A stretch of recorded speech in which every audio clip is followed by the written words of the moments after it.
What it is, y'all, it is your old boy Pilk, and I'm coming back today with more Danmachi. Now, today we're going to be talking about this heroic trial, only because I kind of found out that we haven't talked about this yet. So let's go ahead and get down to it. We have a new heroic trial coming in next week. Now, this isn't for the current units. This is for some older units that we've had for a good bit of time. This is the kind of heroic trial we would typically have if you are new to the game. Normally, we don't have a heroic trial for the brand new units. They kind of save that for like collabs, the anniversary, and very special occasions. So don't get accustomed to that. But these units are exceptional. So let's go ahead and jump in and talk about them, all right? So first things first, you need to know you will only get, per usual, one bond. And you get to choose between either the Determination Welf or the Devotion Haruhime. So let's kind of look at what they do, because Welf actually is a really interesting situation since he's the opponent you're actually going to be fighting. So let's go down here to our Welf units. All right, and is it that one? I think that's the one. Yeah, Determination Welf. Here we go. So we want to look at a max limit break.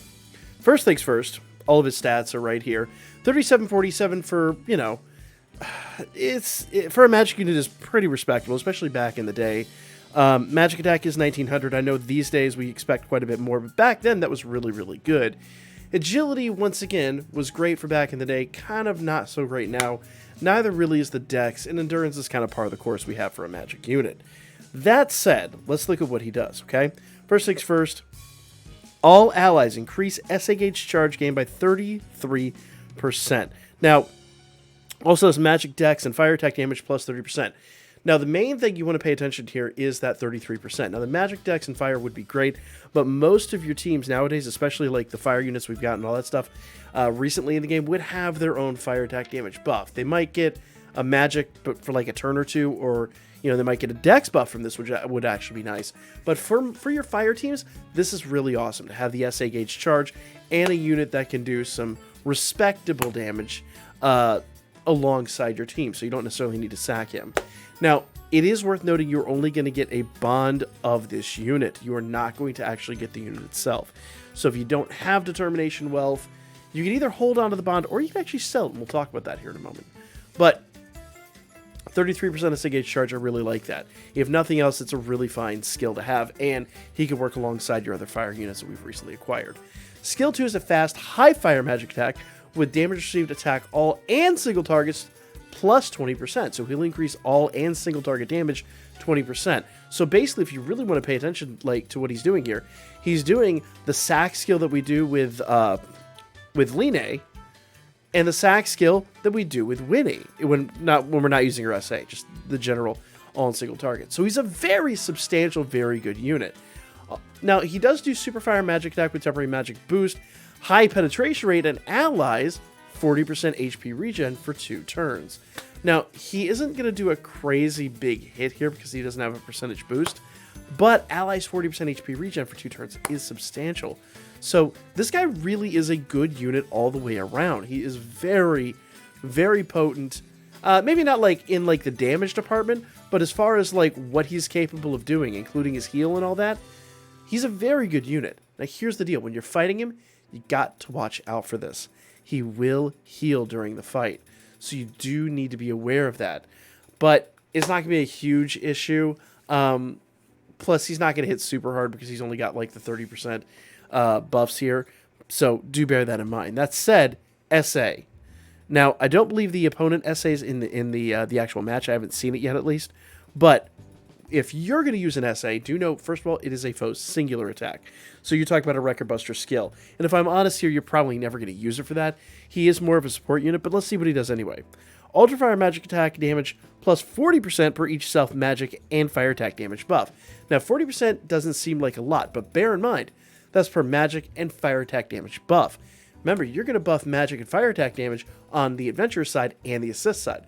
So you can take that 40, multiply it by 4, and you're talking 120% buff. Now, that is pretty nice, and he'll hit pretty respectably. Here's the best part about him for Record Buster, and I'm really talking about my new unit or my new players right now.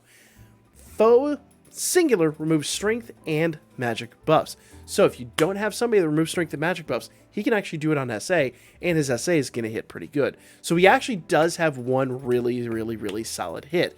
The only thing you do want to pay attention to here is, like, these numbers are not going to really impress anybody. You know, the 30% buff he's going to get here, you really want to actually pair him with some of the units that maybe do 100%, or even, like in the case of new Haruhime, 120% magic and the 100% fire attack damage buff from the new Bell, or Aisha even, that we got quite a while ago. So he has a lot of potential. He's a very good unit, and I like this unit a lot. I do believe mine is actually already maxed out, so I'm not really too terribly worried about that. Now, when it comes to Haruhime, now you're not going to face Haruhime, but it is worth knowing what she does, because she is actually pretty good. Though, to be fair, she has, I believe in my maybe I'm mistaken on this, but I do believe she's actually been outclassed a few times now. But if you need somebody to bolster a team, she's going to be respectable. She doesn't have the most HP, and her physical and magic attack really kind of lackluster, but foes plural, damage received, attack all, and single target, plus 15% with a 20% MP regen per turn. So she does 15% extra damage, whether it's a single target hit or an AoE hit, and 20 MP. Now, I'm sorry, I think it says percent, but it's just 20 MP. But 20 MP is still substantial every single turn. Go 10 turns, that's 200 MP. That's like, you know, the biggest attacks in the game take 200 MP. So, including other MP skills and all that, like, she's going to be really, really, really good and really potent. I used to use this unit a lot. I think she's been replaced at, like, at least recently she's been power crept a bit. But if you don't have a unit that does MP heal, she's extremely, extremely, extremely good. Now, mine's only +2, so that is probably what I'm going to go for, is the assist. And I always do say go for the assist, because if you're not familiar, if you actually want to get these units maxed out, and, you know, you don't have a hero medal or flame amulet, if, for the sake of argument, I will say for the sake of argument, you were to go in here and buy the bond out of the Serials of Dupe exchange, which I'll get to here in a moment, it's 100 Dulb for the adventure bond and 150 for the assist bond. Now, of course, if you have a hero medal, if you have a flame amulet, it doesn't really matter, because it's the same price, flame amulet per the hero medal. Both require 3, and you get both of them from the current events.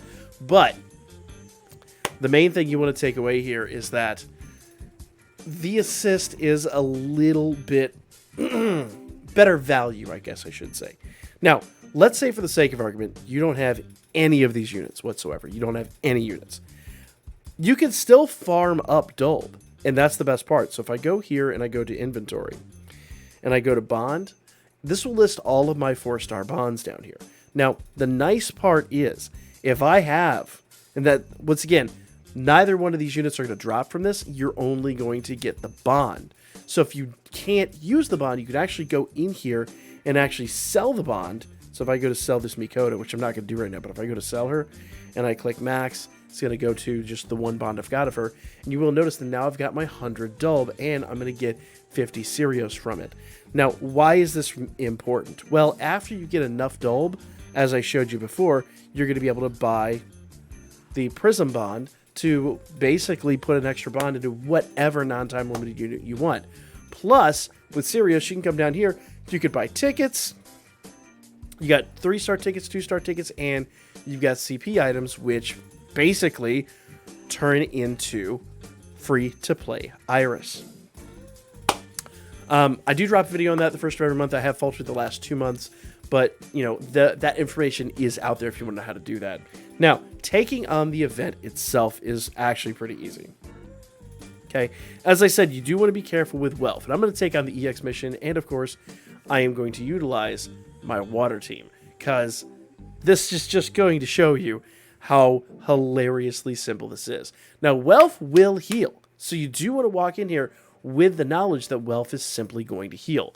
So what I'm going to do is I'm going to just come out of the gate with my general buff stack and the 33% SA gauge charge. Remember, I talked about how good that is on Welf's skill, and like how you could use him in place of Line. If you don't have Line, you could actually use Welf.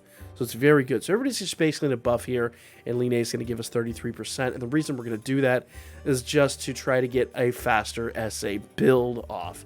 The goal is to just basically get a triple SA as fast as humanly possible. And we're going to do that here in a moment. Now, oops, I didn't mean to go all the way in there. But remember we talked about Winnie's skill. Winnie's going to come in here and do her skill 2 for the 20% extra single and AoE damage. Now, there is something to be said about using her SA to kind of get a better build off, but in this kind of fight, I don't think it's really worthwhile. We can just use her skill 2 and take her out. But the funny part is, that's actually the same skill that Welf has. So Welf's skill 1 is Line's skill 2. Welf's skill 2 is Winnie's skill 2. I can't stress enough how good this unit is. Now, we do have to watch out. So it'll show here that we've debuffed magic resistance, strength, and magic. Water attribute is down. Critical rate, penetration rate, 1 unit, all unit, AGL, and physical resistance has all been knocked down. But he has buffed endurance, which is going to make him harder to kill, 1 unit and all unit resistance, and fire attribute damage. Now, in this turn, I believe he's actually going to then do his basically all his status buffs. But we're at the point now where we're just going to do all of our big hits. So I'm going to go ahead and do my single target attacks with both Belle and Aisha. And, of course, Mikoto's got that going on anyway. And then we're going to do Dawnwind with Haruhime so that we can, on turn 4, start replicating all of our buffs. Because that's going to be one place where we actually could lose out pretty quickly. The nice part is, unless Welf does an SA, and I don't think he's actually going to. Unless he does an SA, we're never going to lose our strength and magic buffs, so we'll be fine. Everything should be golden. We just want to keep an eye on that and make sure the buffs don't expire, but now that we're going to be using Blowing Wind, and we've got Dawnwind for the next 3 turns, they shouldn't. We should be fine. So I'm going to go back and do all of our basically single target skills, and let's go. I mean, once again, the gist of this here, I'm going to try to build up my SA gauge charge, I'm going to try to build up a triple SA as quickly as possible. And you'll kind of see why here in a moment. But notice he is falling quickly. Now, a lot of this, I know a lot of people are going to look at this and go, but your team is max limit broken. Yes, but notice my team isn't even flinching. If you have a team half this good, you will still walk in here and probably walk away with a win. This is not hard. The main thing you do need to do is you need to find a way to overcome his heal. Now, a lot of people ask me, do you debuff his heal or anything like that? No, I don't worry about it. I'm going to be honest with you. He doesn't do enough damage so that you need to worry about it. Literally, he just becomes a nuisance, not really ever a threat. So, let's see if he's actually buffed now. He should be. Alright. So, he actually's never... He buffed up his fire attribute, but he's never buffed his magic. So, that's pretty weird, but it's a thing. They're not actually using his actual skills, which is kind of hilarious, but, I mean... I suppose it is what it is. I'm going to go ahead and just do our skill 3s here. I know by this point I should probably be going back and rebuffing things, but I'm not going to. I'm just going to spam skill 3 and just do as much single target damage as I can. Pretty straightforward stuff. You know, it's not the end of the world. Here we go. And the end of this turn, we should have pretty much a triple SA ready. So, I'm going to do... You know, I'm not even going to do Dawnwind again, because we should be good on all of our buff skills. Our buff skills are fine. So, I'm going to go ahead and do Blowing Wind one more time, and we should be pretty golden. Now, you will notice that I'm not taking much damage here, and honestly, I don't really have, like, a good defensive structure going on with my build. That's just how beefy my units are. If you need good defensive structure, like, consider throwing somebody on your team that, man, I didn't even need to do the triple SA, did I? Literally, I guess I did the triple SA just to flex. Could have done this with a double SA. I didn't even notice that. Wow. Well, Belle might wipe him out. If Belle doesn't, then Mikoto's got it. I probably could have honestly just done a Belle and Mikoto SA, like, 3 turns ago, and wiped him out. I didn't even notice that. I'm going to be honest, I literally have just had this team set up and auto-run it, and they just laugh at it. So what you could do is then you basically can go in here, you could set your skill flow. I have my skill flow set to do AoE damage, but hilariously, and I'll run this one more time, and just set it down, you know, let's turn on auto-run, and I'm just going to let it do its thing. I'm not going to touch a thing. And even though we're going to be doing the AoE attacks, as if you pay attention and you know how skill flow works, basically every time I had to go in there and set it from doing the AoE attack to the single target, we're going to be doing AoE attacks, which are significantly less potent, but still we're just going to like murder him when it comes to our triple SA. So let's go ahead and see what happens here. And in fact, I think the one thing I'm going to do when the SA comes up is I'm actually going to switch it over to do Mikoto rather than Aisha, because I think I have it set to do Aisha. But let's just go ahead and see here. So notice, like, at this point, we've produced significantly less damage. Remember, I tell you single targets do better. But, I mean, we're still kind of laughing at him. I'm going to snag this so when the SA comes up, we can manually trigger the triple SA. Here we go. Go, ladies! All right. So after this turn, we should have the triple SA, I do believe. So turn 7 triple is a definite thing. And you'll notice that his health bar is much higher than it was before. But you got a little bit of... You know, and actually, I thought he was getting better HP regen than that. His HP regen isn't even that good. So let's go ahead and set this up to do a triple, and I'm going to have Aisha do her single target. And yeah, let's go. Let's see what happens here. Haruhime. Bell. Remember, Bell gives 100% fire attack. Or, I'm sorry, water attack. So, and she will get 100% basically per buff skill. And there we go. That was pathetic, but go, Aisha. Get it, girl. Oh, we didn't get the kill. We were so close. All right. But neither here nor there, guys. You kind of get the idea. It's super easy. If you've got like just a half good water team, you will be able to just basically annihilate this. Now, as far as his base resistances go, he is resistant to water, so you do definitely want to use water. And it is worth noting here, guys, after you beat it a few times, you can actually use your skip tickets. And I forget how many skip tickets it is to actually get through it. But I'm going to save my skip tickets. I've got something else to do with them. But you can use skip tickets to get through this very quickly. For me, since I've got a skill flow built, I'm not going to bother. I'm literally just going to let this run while I'm doing something else and come back and hit the button every once in a while. But those are all the options you have at your disposal, guys. It's so easy. Go kill it. Take your water team in there. Wreck it out. And, you know, in my opinion, I would say get the Haruhime bond. I think the Haruhime bond is a much better value. But there's no shame in getting the Welf bond either, because Welf is very, very good. Both these are in the general pool, so if you don't have them now, you might pull them later. You might want to consider holding on to the bond rather than selling it. But if you've got a reason to sell it, like I said, there is absolutely no shame in that. Like, comment, share, guys. I'll be back with more Danmachi here really soon.